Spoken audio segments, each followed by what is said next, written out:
It was year 1796 in England. In a quiet countryside house filled with books, in bottles, and social expectations lived a young woman named Jane Austen. With a sharp mind and a keen sense of humor, she observed the world around her, its manners, its rules, and its complicated ideas about love and marriage. Little did anyone know that her stories would one day become some of the most beloved works in English literature.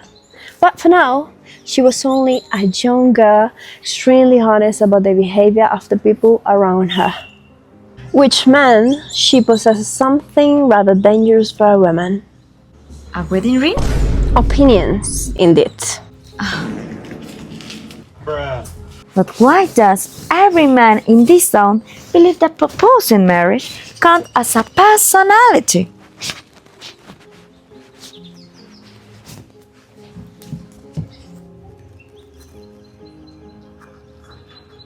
Jane, Mother says you have been sitting here writing for 3 hours. She walked past your door twice already, and each time she sighed louder than the last. I'm studying human behavior. Mother says human behavior is less important than finding a husband. She thinks studying people will not improve our reputation in society, but marrying the right man certainly will. Personally, I think observing people is far more interesting. Me? Find a husband? I was under the impression they usually find you and refuse to leave.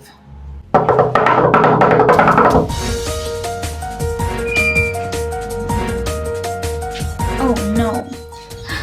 Please, tell me that it's not. Miss Austen! I have returned once again to express my admiration for your beauty, your intelligence, and your mysterious habit of ignoring me. It wasn't supposed to be mysterious. It was supposed to look intentional. These roses symbolize my eternal devotion. Wonderful. They will symbolize comfort surely. Your wit only makes me admire you more. Is it the one?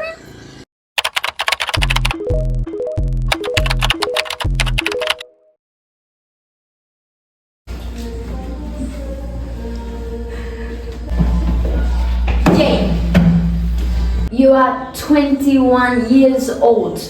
Society expects certain things from a young lady of your age.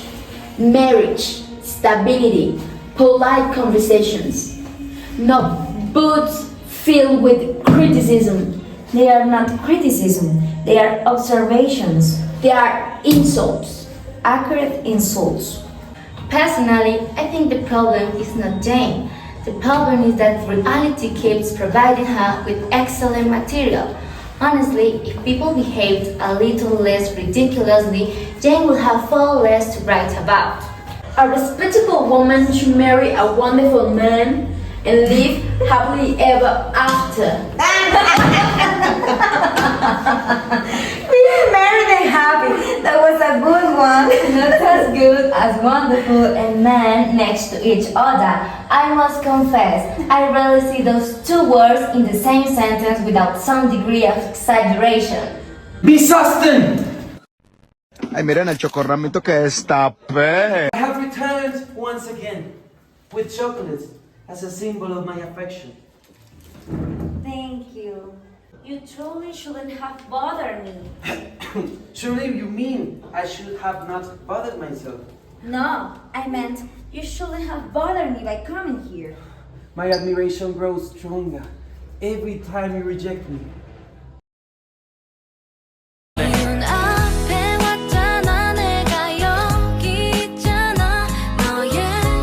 Red flag! If persistence were a virtue, sir, you would already be a saint. Unfortunately, ignoring rejection is not nearly as charming as you seem to believe.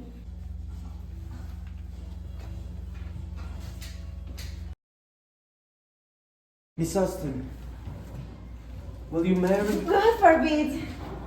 Jane, please. Say yes. This gentleman has the purest intentions. Oh man, but you are not reading the room, are you? Truly, this level of optimism is almost impressive. She has rejected you several times, and here you are, chocolates in hand, as confident as ever. Clearly, he doesn't read anything. Not even the newspaper. Go out now. Of course not. That's what serves as our fault.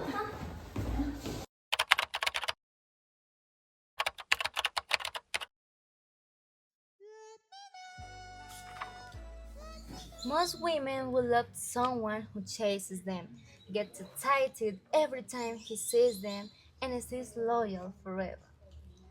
Someone who looks at them as if they were the most extraordinary creature in the world. Charlotte, what you are describing is a dark. Maybe, but to be honest, he does admire you. I've never seen someone so determined to impress another person. It is almost admirable, sadly exhausting, but admirable. Yes, exactly. He truly looks at you as if you were remarkable. His admiration is almost heroic in its persistence. Most men would have surrendered by now, but he returns again and again with chocolates, declarations, and an optimism that borders the miraculous. Perfect. I'll send him a signed copy of my book when it's finished. You're writing about him, aren't you? Of course you are. Poor man. Absolutely. If I cannot have a marriage, I will have a book. Well, if you think about it, books do not interrupt you. They do not arrive uninvited with roses, and they certainly do not change their mind because of money. That's it. Marry a book, not a man.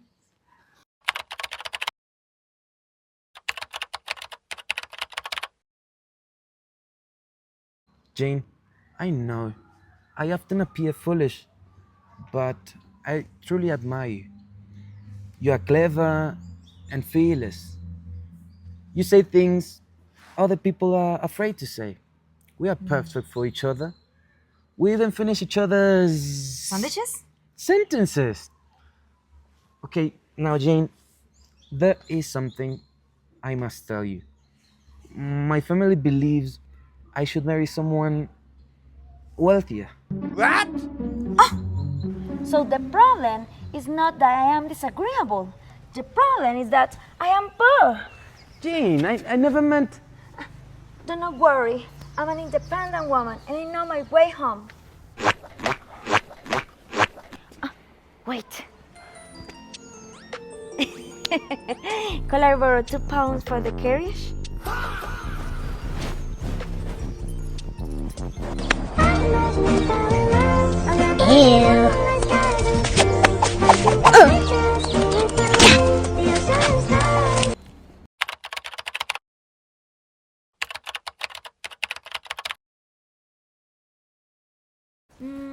Let us see.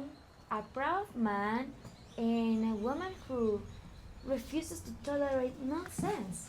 Yes, that sounds promising. A proud man? I hope he's at least interested. Miss Bennet, I must confess that I admire your wit, Your pride arrives several minutes before your death, and your wit appears determined to destroy me. only when necessary. You dislike me greatly. No, I simply enjoy disagreeing with you, Mr. Fancy. I mean, Mr. Darcy. I assure you, Miss Bennet, I'm not a fancy man. The only to suggest otherwise. Miss Bennet, I admire your intelligence, your independence, and your ability to insult me within seconds of meeting me. It is a talent I have carefully developed, I say that. and yet you continue speaking to me. I guess it's my better judgment. That is usually how good stories begin.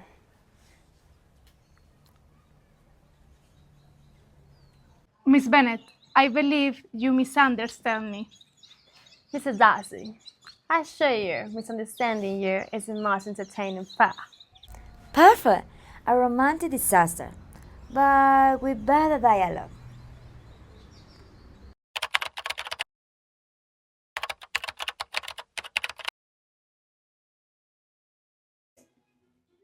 Miss Austen, I have read your manuscript. It's clever, observant, and entertaining, but perhaps it could include more romance. More romance? This entire book exists because romance failed. Romance did not fail. You simply rejected every respectable man who appeared. Mother, one persistent suitor does not qualify as every man. Still, readers do enjoy a love story. Then they will enjoy watching two people misunderstand each other for 300 pages. Yes, but misunderstanding alone don't sell books. Readers expect declarations of love, dramatic confessions, and possibly a proposal or two. Trust me, there will be plenty of proposals. Finally, something sensible. Most of them will be rejected. Jane, this is a nightmare. They arrest you that bad? Miss Austen, I admire your wit, but I must consider the audience. People enjoy stories where the love triumphs. Love does triumph. Eventually, after pride, prejudice, bad manners, and several arguments.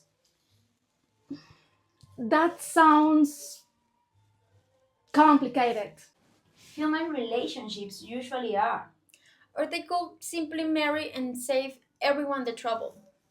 Mother, if they did that, I would have no book. And without the book, none of us would make any money. Well, when you put it in that way, continue misunderstanding each other. Still, I must ask, does the proud gentleman eventually become less proud? Slightly. And the lady? Slightly less prejudiced. Mm, it is risky, but it is also very amusing. And I suspect the readers will argue about this character for years. Very well, Miss Austen. I will print you the exactly as it is.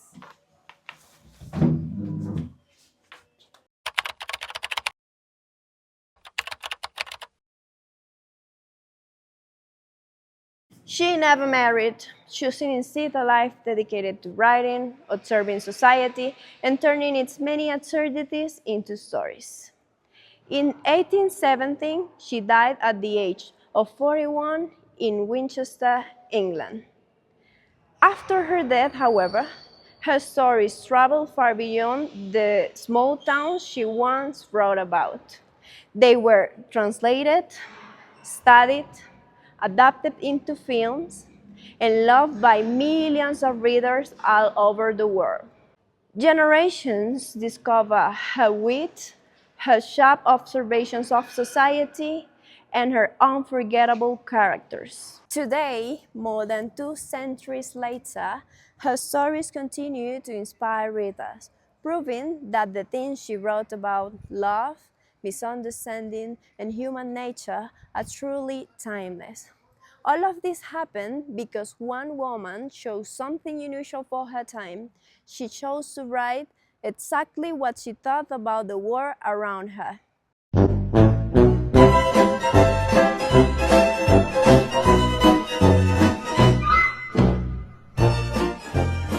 Wait. It isn't over. There's something I must share with you. Hey, hello, good afternoon. For those who may not recognize us, I'm Elizabeth Bennet. And Mr. Darcy, we appear to be the most famous couple created by Jane Austen. Which is really impressive considering we only says that in imagination. And in several books. And apparently quite few films. Yes, I have been played by many actors. Some better than others. Miss Bennet. What? I'm simply being honest. As usual. In any case, Our story became one of Jane Austen's most famous works. Readers seem to enjoy watching two intelligent people misunderstand each other For several hundred pages. and argue constantly. Very passionately. Indeed. Of course, we should not reveal the ending. Yes, we must avoid the spoilers. We get married. But the real reason I was studying maths Is that Jane Austen wrote characters who were stubborn, imperfect, and human.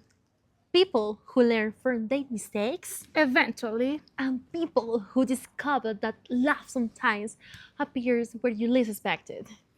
even after a great deal of pride. And prejudice. So, Miss Austen, Thank you for creating us. And thank you to all our fans out there. Hope you have enjoyed our films. As there's nothing else to add. Bye for now.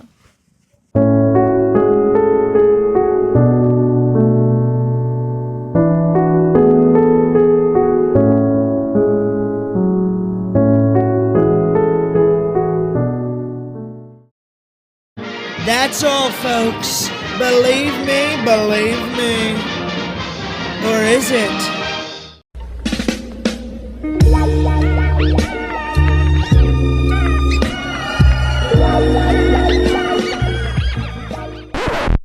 So the problem is that no.